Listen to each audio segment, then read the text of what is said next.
button is pushed, there's no running away, there be no one to save. With the world in a grave, take a look around you, boy. It's bound to scare you, boy, and you tell me over and over and over again, my friend, oh, you don't believe we're on the eve of destruction.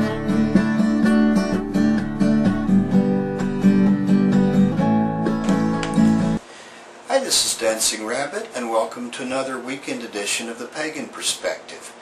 This week's question has to do with 2012 and how we feel about the changes as predicted in the Mayan calendar. It seems that the last few weeks I have ended up being the pagan skeptic, or the skeptical pagan.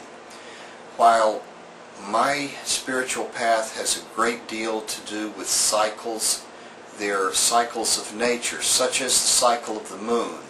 I do manifesting magic during the waxing moon. We usually celebrate Esbats on full moon, and if I need to do any sort of banishing magic, I do that during the waning moon. I do most of my personal divination during the new moon, or the dark of the moon. I am a sort of neo-Wiccan. I borrow a whole lot from Wicca, and I borrow a whole lot from anything else that's not nailed down too tightly. But we celebrate the solar festivals, the 8 festivals of the solar year. And I'm sure that there are even larger cycles that repeat.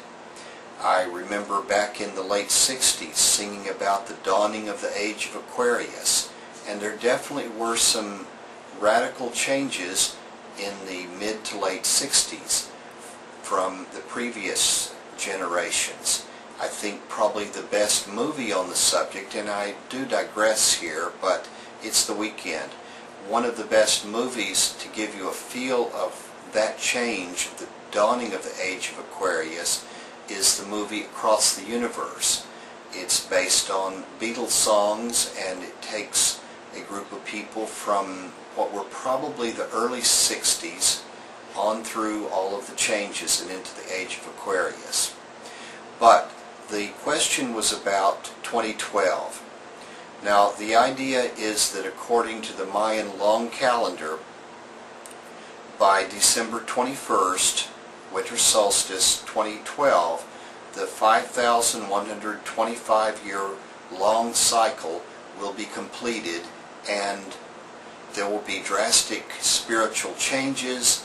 The world will end in a cataclysm caused by various different events happening.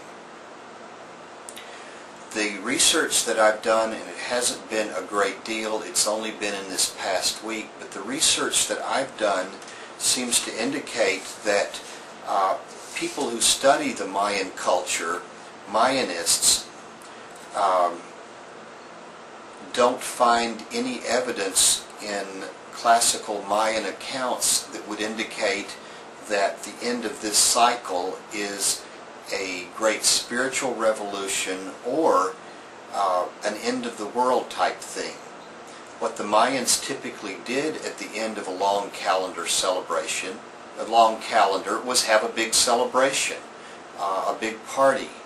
And it was not something that was like an end of the world thing, or even a great change, age of Aquarius type thing. Modern day Mayans who still use traditional calendars use the round calendar, which is cyclical rather than linear, and don't even use the long count at all. It hasn't been used in quite a long time. And in fact, it was actually forgotten about until it was rediscovered by archaeologists who were able to decipher the Mayan script. The various sort of scientific cataclysms that are predicted to happen in 2012, such as a shift in the geomagnetic poles, or a change in the precession of equinox, or a change in our orbit around the galactic center, or a close encounter by some mystery planet that's going to throw things out of kilter, or a star going supernova. As far as I've been able to tell from my research, there's really no evidence at all that any of these things are likely to happen anytime soon, much less on the specific date of December 21st, 2012. And most of them, even if they happened, wouldn't be so cataclysmic. There's no clear definition of where the galactic equator is, because there's no clear understanding of exactly the extent of our Milky Way galaxy. And if you don't know exactly where the galaxy stops and exactly how big it is, you really can't delineate an equator. And we're orbiting around the galactic center. It's a multi-body problem, which is extremely complicated mathematically, but I can't see as how it would make any great difference to life on Earth. As far as the star Betelgeuse going supernova, it's in the last stages of its life as a star, and no doubt will go supernova at some point. However, it's more than 10 times too far away. Well, it's a good thing. It's not too far. It is so far away that even if it were to go supernova, there would be little or no effect on life on Earth. As far as a change in the orientation of the geographic North Pole, or a radical change in the precession of equinox, if you've ever played with a spinning top or a gyroscope, or even ridden a bicycle, you know how difficult it is to realign the axis of a spinning object. And you could imagine the sort of force it would take to realign the Earth's axis. Yes, the Earth does very slowly wobble on its axis. This is the precession of equinoxes, but it's extremely slow. It takes tens of thousands of years to happen.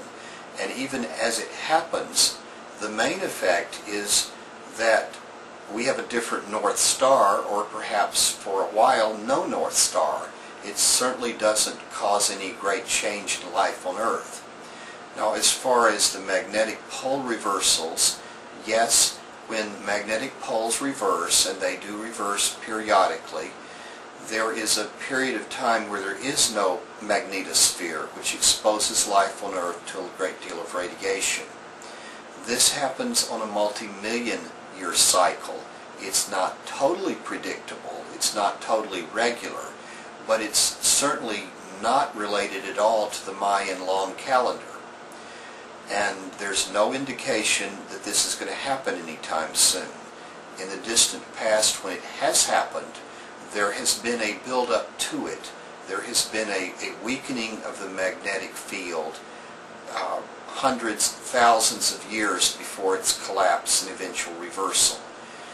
As far as a mystery planet, any sort of mystery planet that would be orbiting close enough to Earth to do anything would be visible from Earth, and we haven't sighted anything like that, so it would be my understanding that such a body that orbited the Sun on some sort of regular orbit doesn't exist, and the likelihood of a rogue planet wandering through our solar system on precisely December 21st, 2012 is also rather slim. I suppose it could happen, but I can't imagine why anybody would be able to predict that it would happen. It would be a very random sort of event.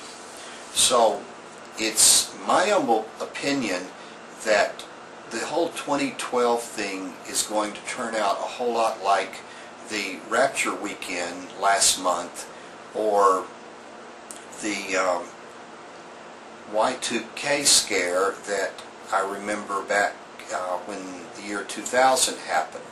And yeah, I stayed up until midnight online just to see, if everything would collapse, and absolutely nothing happened. I guess it was probably a good thing that some businesses and government agencies that were dependent on their computer technology did a lot of backup and tried to get prepared for it. But it was basically a non-event. Now, I think that 2012 is not that far off. It's a little over a year.